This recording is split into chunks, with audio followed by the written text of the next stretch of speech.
As you were beginning this journey, you had the good fortune to have a child. And that gave you a very unique perspective because you've got someone going through this embodiment for the first time right in front of you as you're learning about these things. Would you talk about that experience? That was insane, but and it still is. But yes, it is.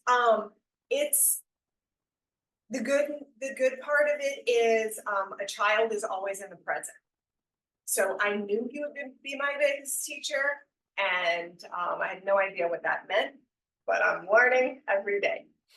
Yeah, it's amazing to engage with a child, um, especially your own, and to see their own embodiment and also notice when they're not embodied and trying to find ways to get them more embodied at times when they're not aware of their body in time and space and what that means.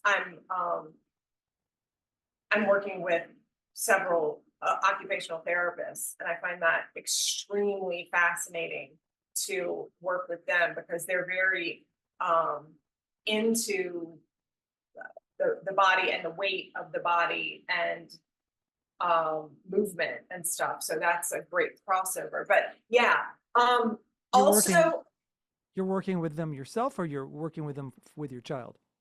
both, Oh, okay. both. I have a teacher, Bonnie Bainbridge Cohen, who is brilliant, and she is an occupational therapist. I mean, she's 80, so I don't think she's practicing right now in that field. But yeah, so her input and my child is in occupational therapy and has sensory sensitivity, which is all about the body. And there are parts of me that is like, how is this happening with my child who knows a lot about the body and he's having trouble with his own sensing and body. Hmm. So it's really fascinating, and to work with occupational therapists in this way is very I'm very grateful for that, for being able to work with them and him in this way, because it gives me insight into how much we, meaning our generation and earlier, how much they did, they our parents didn't know anything about sensory processing or anything like that. They were just like, put on your pants and get out the door. Yeah. Like, what's wrong with you if you can't, Yeah. and so I'm grateful for that. Also, birthing was an unbelievable experience, and I am super fascinated by the birthing system that we're a part of, and how much we are kind of pushing women out of their bodies and then asking them to have a child. Um, yeah, so that's been really interesting to me, and I am, yeah, If it's not too personal, yeah, were you able to have natural birth or were you okay? yeah, I did, and it's because I mean I put a lot of it to the fact that I was completely embodied at that time. I mean, I was Mhm. going through yoga teacher training. I was very in my body. I had had a stroke a few years before. I mean, I was definitely in my body and very grounded.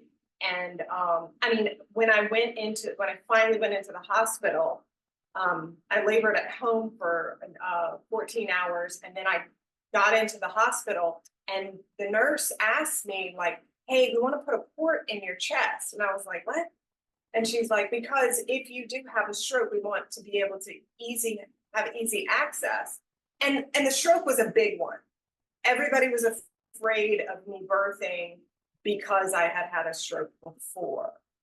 And so I changed doctors and hospitals 3 times because I wasn't going to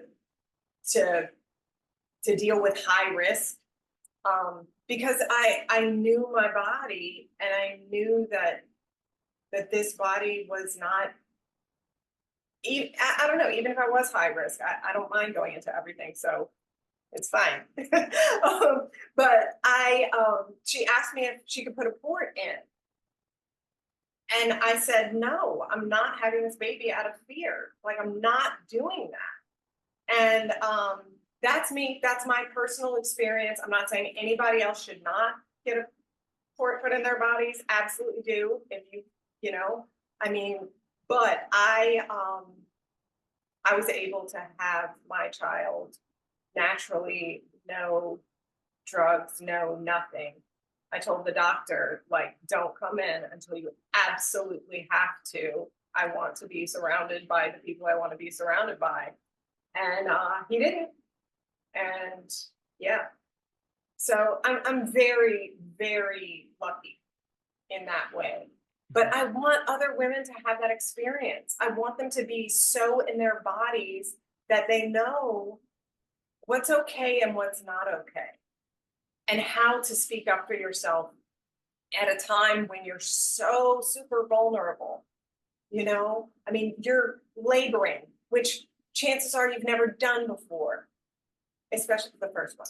But, you know, like, your body is doing something that it's never done before. So there's this huge, like, it's overwhelming. And to be in that moment and have to make decisions for yourself, you're like, I don't know, just do the right thing, please. You know, but unfortunately we live in this birthing system where we have to say no or yes, and have that sense of what instinctually feels right to your body. And it takes a lot of work to get there. And I don't think that we prepare women for that, the overarching, the need for preparation. And then you have the birth, which is the peak, but then the newborn experience is its own thing. And, you know, all these things interweave, and you are becoming something else. You will never go back to being the way you were after a birth or a stroke. I mean, that's something that I do want to say too. Like, you will not be the same. You know, this is just one of those life-changing events. So it sounds like the birth was a parallel experience to the stroke. Was it a positive, or was it negative, or was there some of both? For me, the birth was positive. I mean, it was positive. It was a beautiful experience for me at that time in my life. Especially after the stroke, it would take a lot to be negative after that. I mean, yeah, it would, you know, So at the whatever end, I got a negatives, beautiful baby. I mean, are you saying that whatever negatives you experienced in the birth, they don't compare to the negatives of the stroke? yeah, Okay. yeah. None of it, but none of it really was negative. Like, you know, a lot of people say, the pain of laboring. Mine wasn't painful. I mean, it felt like my pelvis was opening, in a way that it never had. It was definitely strange and uncomfortable, but not painful for me. But I think a lot of it goes down to me being so in my body and being really strong and flexible at that point in my life where I had been doing yoga like a maniac, like sometimes twice a day. I don't recommend doing that. That was cuckoo bananas, but yeah, I think that that birth for me was beautiful, but it's very similar to the stroke as far as the end result of drastic change, drastic transformation. And I don't know if it was having him pushing me toward this work, or if it was the work pushing me toward, having a child, being this, I was never, I mean, I tell people all the time, like, if you would have told me 15 years ago that I would be a moving meditation facilitator with a child, we would have come to blows. Like, it would have been physical. I would have fought. I mean, there's no way I ever could have imagined myself doing this. And I would imagine that my friends from the past are like, what? What are you doing? I mean, when I was a performer, me and my best friend, we write together and perform together. And my husband was our tech person. So we would write a show, drive down to New Orleans, perform in New Orleans, drive back up here, write a new show, perform here, make our costumes, make our stuff, go back to New Orleans. I mean, it was raucous. It was ridiculous. It was so, it was insane. And for me to now, like, have a child and be this, like, grounded. You said that the stroke was forced upon you. You were forced to change, and you chose to have a child. You didn't get pregnant by accident. And Yeah. I think at some level you must have known that the birth would also force you to change. Was the birth, I'm trying to kind of put a story to this. Was the birth kind of like part two of the change where I'm going to do this, change the rest of the way? Or was it a do over? This time I'm going to change because I want to. What is the relationship between the unintentional change and the deliberate change?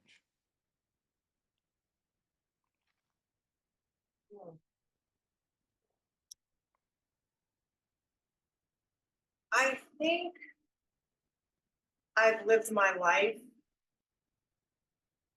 um, in change.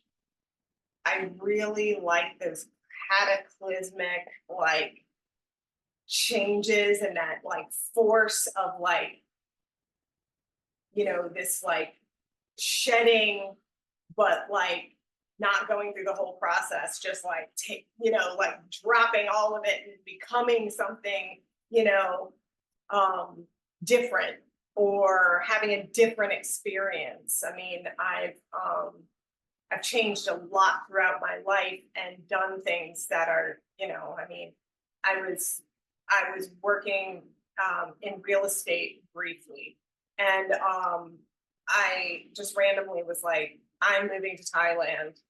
And I contacted these people in Thailand, and I was like, I want to teach there. I want someplace rural, and I want to be there for a year.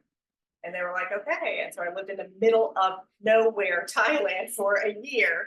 And then I was on the precipice of, like, I had a job in Mongolia and I was ready to go. And then I came back here and started full on performing like that was my job. And so it was this big choice between, will I just go to Mongolia and get lost in the world, or will I come back and do this big performance thing? And so, like, I like those cataclysmic changes. So I think subconsciously, maybe that's part of it. And also, and this is going to sound hokey, but it's true. Sam and I are so in love, and just I'm noticing, like, I was in such a dark place for so long, and I'm noticing, like, Sam is your child or your husband? my husband, Okay. my husband. Um, we were so in love, are so in love with each other that I was noticing, like, how many, um, how many other relationships don't don't have that, like, really deep bond with one another. And it felt like we had to produce something out of this. You know, it felt like we love each other too much to not put a child in the world out of this love for one another. You know, I know it's kind of cheesy, but you know, it is what Well, it is. that's not what I'm thinking, but I understand why it's vulnerable for you to say that. I understand. Yeah, Your yeah. child having sensory issues, uh, if you don't mind my asking, is that triggering for you or is it cool? I can help. It's cool. It's cool. I'm glad that I get to have this experience with him because it allows me to see adults, and I I also work with other children. I work at the Department of Juvenile Justice, and I'm working at a summer camp right now and doing whole body movement and stuff like that. And that's only because of my son's experience that I feel even remotely qualified to do this work. And it's fascinating to get it so early on and see it developing, and see how adults had no frame of reference for this, and so they've lived with it, and they think, again, patterning, they're in this pattern of behavior that can be a little bit more compassionately addressed, you know. Not that you're ever going to get rid of whatever, whatever's going on, but can you integrate it into your life and make it into something that is a benefit rather than a flaw? Yeah. I don't like that word though. Liability. Yes. Yeah. I have one more question for you. If Okay. you described your experience of performing as seeking some kind of love or approval from the audience that you would never quite get. Is that, having been through these experiences, is that urge now satisfied for you? Um,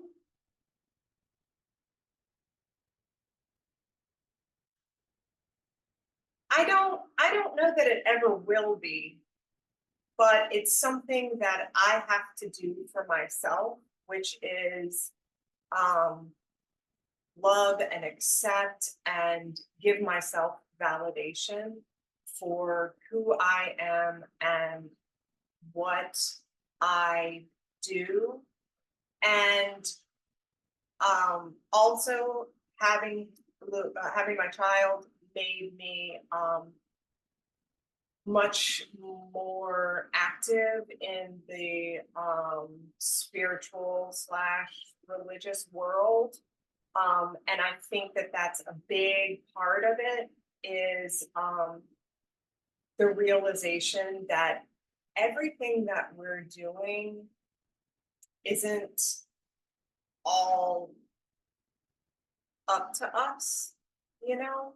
Like we take on so much, like, you know, we take on a lot as adults, as parents, as people in trying to function in this world, and we're seeking out this validation for what we know, what we have, what you know, like, and and there's something bigger that is validating, that does approve of us even trying. You know, I mean, us just existing is something to be acknowledged. You know, I mean, I am back. I am here. I I didn't want to be here, but I am.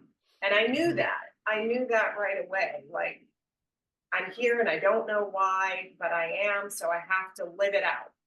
And so that in and of itself is worth some validating applause from myself. Like, you're still doing it. You're still here. You were talking about the stroke. After the stroke, why am I still here? Mhm, And you had to answer that question. mhm, Yeah. mhm.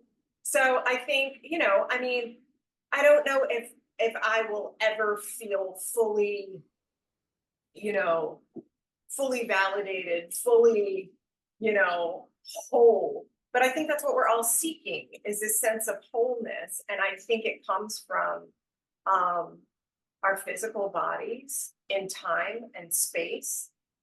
And that will generate an emotional result. And spiritually, seeking out something bigger to lean on when you're feeling like you're in that pit that you can't dig yourself out of, that you're clawing and trying to get out of. The way out is found spiritually, emotionally, mentally, and in your body. And so when your primary method of getting this validation was taken from you, you developed much more compassionate and effective tools to get it Mhm, or to address it. mhm.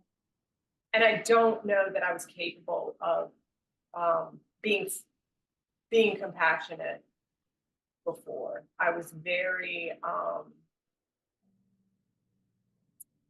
balls to the wall Hmm. type of person. I was very, you know, very forceful.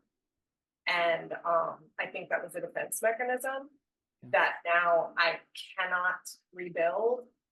And that amount of vulnerability requires compassion. And I've learned how to be compassionate with myself and with others. And I think it all begins inside your own body. Like, if you are not compassionate with yourself, then your body doesn't know what compassion is. So how can you give it to somebody else if your body doesn't know what it is? And then, you know, when your body knows it, then your compassion will just flow from your body. There's so much happening, like right now, what's happening between us. There are words floating around, but it's not about the words. It's more than that. We're electromagnetic beings. So we're connecting, and a lot of it isn't about what we say, and that in and of itself is divine. Like, what we're talking to each other without talking to each other.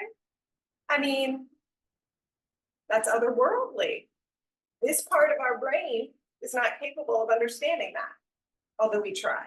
We have all these scientific words that make it make sense, but it's amazing, it's splendid, it's scary and cool. And If people want to find out more about you and want to ask you some questions, how can they find you?